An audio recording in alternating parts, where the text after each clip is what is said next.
Gagayat na si paring ata ng, ano, ng pamain namin mga ka-snipe. Pusit ng aming pamain. Never see coming.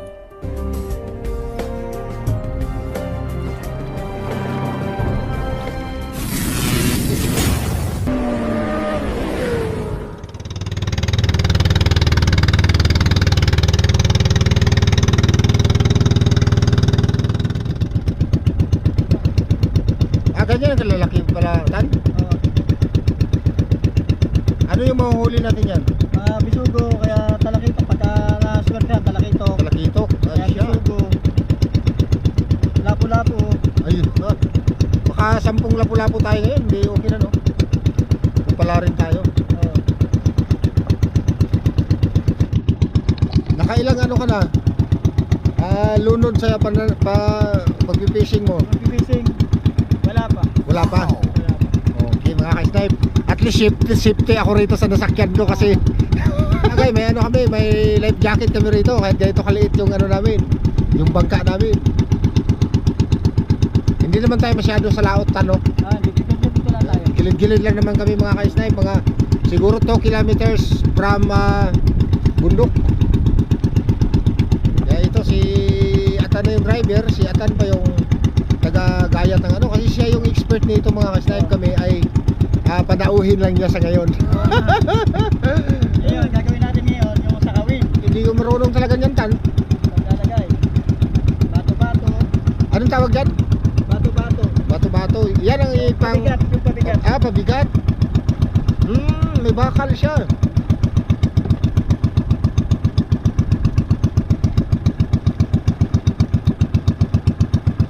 Yan ang mga gamit mga ka-snipe, mga gamit namin sa ano, sa pag-fishing ngayon. Fishing. Ang fishing equipment.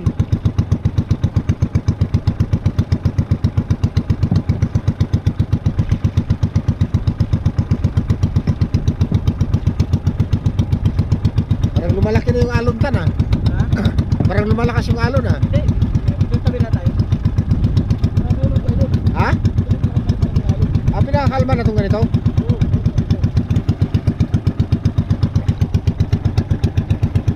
Para ano talaga, no? Babaon sa ilalim yung ating kawil.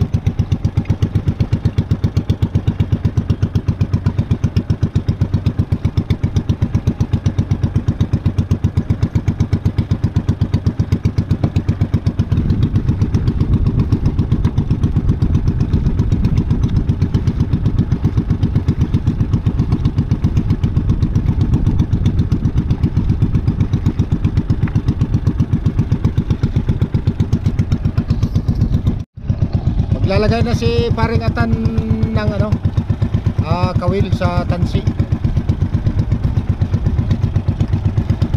Hindi ako makatulong sa kanya kasi hindi ko alam yung ganitong pamumuhay mga ka-snipe, Kaya pinilit ko talaga na maka-adventure kami ngayon. Nang sa ganun, no, ay matuto tayo at malaman natin yung ganitong hanap buhay bilang isang fisherman. Ilang taon ka na, Tan, nag-fisherman, Tan? Nung bata pa ako, ganito na.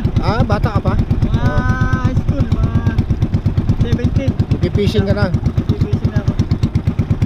Tagal na pala mga ka-snipe, si Atan, kaya napaka-expert na. Alam nila kung saan man na yung mga isda nagtatago.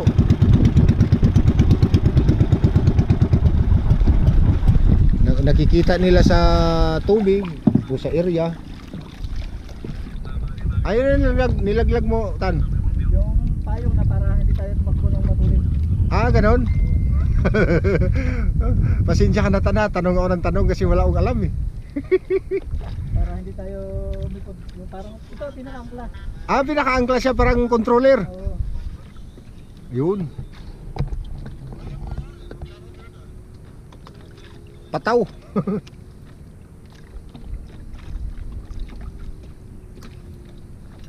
First time to mga ka-snipe, yung kasama ko ng adventure, fishing adventure. Kasama ko yung, yun nga, nasabi ko sa live ko kahapon, yung bago nating follower si Abdullah, isa siyang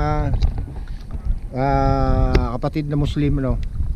At dinala tayo rito sa ano. At saka itong ano namin ngayon, aming mentor sa fishing, si Paring Atan. Tatlo kami ngayon mga ka-snipe. Ito, shout out na Dol. Shout out guys, kasama ko yun si Idol Sniper. First time namin mag fishing guys, lalo na yung mentor namin si Atan. Si Atan. Matunghayan ninyo ngayon ang aming mga konting huli. Malay mo makahuli kami ng sirena, sushi, mga iba pang mga mga malalang mananap sa karagatan. Ito pa, ganito lang pala pag ano.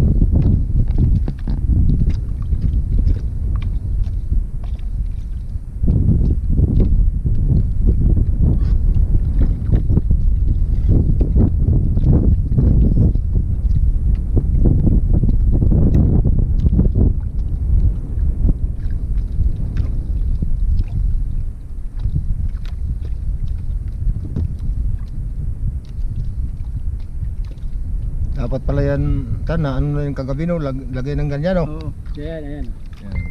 Ito na yung finish. Dito na finish. Finish, Ikakabit natin yan sa pinakamahabang tangsi. Finished product. Ilan yung gawin natin ng ganito, Tan? 6. Ano, 6? Ay, dalawa. Kaya Idol, sunod na balik natin nila Idol, nakaprepare na si Atan. Oo. So, dapat- sabihin ikaw nila na kukunin namin. na Oo. Kaya malapit naman si ang kuya ko sa akin. Tiks Sasabihin mo. na sa kayo Puroy na kuan. Para ano, makaanda Para ano. ready na agad. Oh, mag-pack diretso. Ay, Kasi mas maganda maaga tayo para makapanulingan muna tayo bulyasan mga yellowfin. sige sa Ayan, next dyan, ano, ayun, oh. next episode natin.